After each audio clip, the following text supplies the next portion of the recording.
Eh bien aujourd'hui je vais faire la vidange de la Peugeot 208 essence 3 cylindres.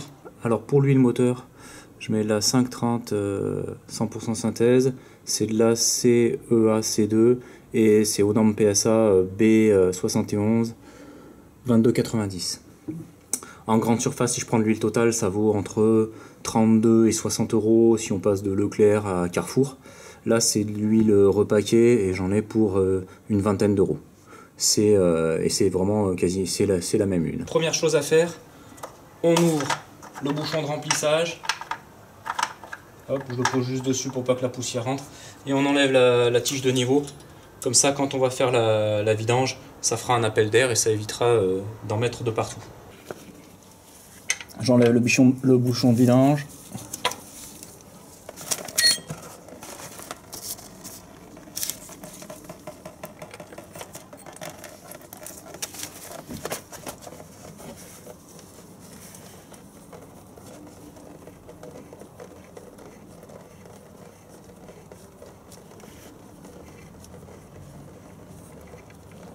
Donc il faut le faire moteur chaud pour que l'huile soit plus fluide.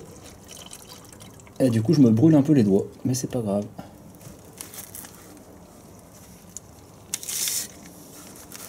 Il y en a 3 litres 125 à l'intérieur d'huile. Voilà, hop. Ensuite il faut tomber le filtre à huile. Donc je serre avec la clé. Voilà. Et je desserre. Oh, il était vraiment pas beaucoup serré. Hop.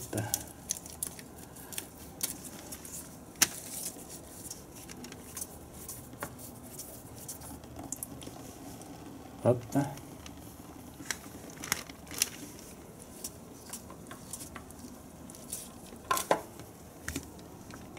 Voilà. Alors pour le joint de vidange, c'est des joints de 16 par 22 par 2 mm d'épaisseur. J'ai acheté ça chez Noroto. Ensuite, donc, il suffit d'enlever l'ancien joint. Hop.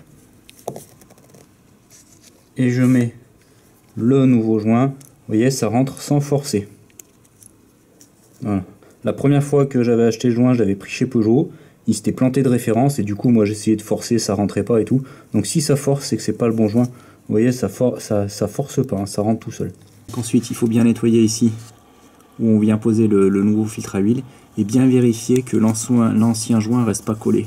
Parce que parfois, en tombant le filtre à huile, il y a l'ancien joint qui reste ici. Donc si on fait pas gaffe, on met le nouveau filtre à huile sur l'ancien joint et il n'y aura pas d'étanchéité. Donc bien nettoyer et ensuite on peut venir remonter le nouveau filtre à huile. Alors pour le filtre à huile, il faut toujours mettre de l'origine. Je connais un mécanicien qui a déjà vu un filtre à huile adaptable exploser, et ce qui a entraîné une casse moteur. Donc là, filtre à huile d'origine obligatoire. Avant de remonter le filtre à huile sur la voiture, il va falloir huiler le joint qui se trouve ici. Donc faut pas hésiter à en mettre beaucoup. Hein.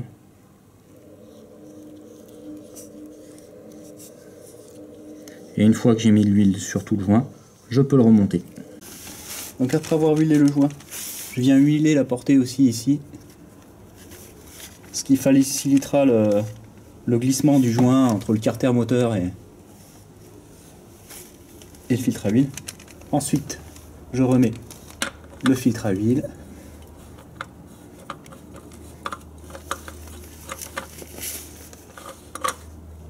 Et à partir du moment où ça rentre en contact, je viens faire 3/4 de tour.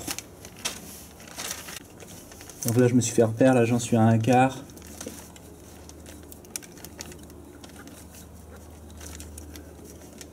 Ensuite, je vais mettre en place le bouchon de vidange avec le nouveau joint.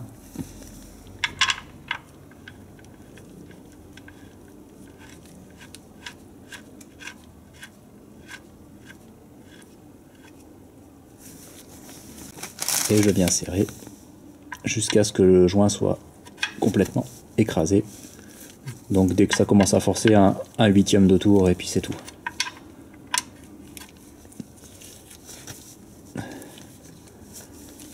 Alors pour le remplissage, il faut verser 3,13 litres d'huile. Donc je commence par en verser 3 litres. Ensuite, je fais tourner le moteur. Et enfin, j'ajuste avec le niveau.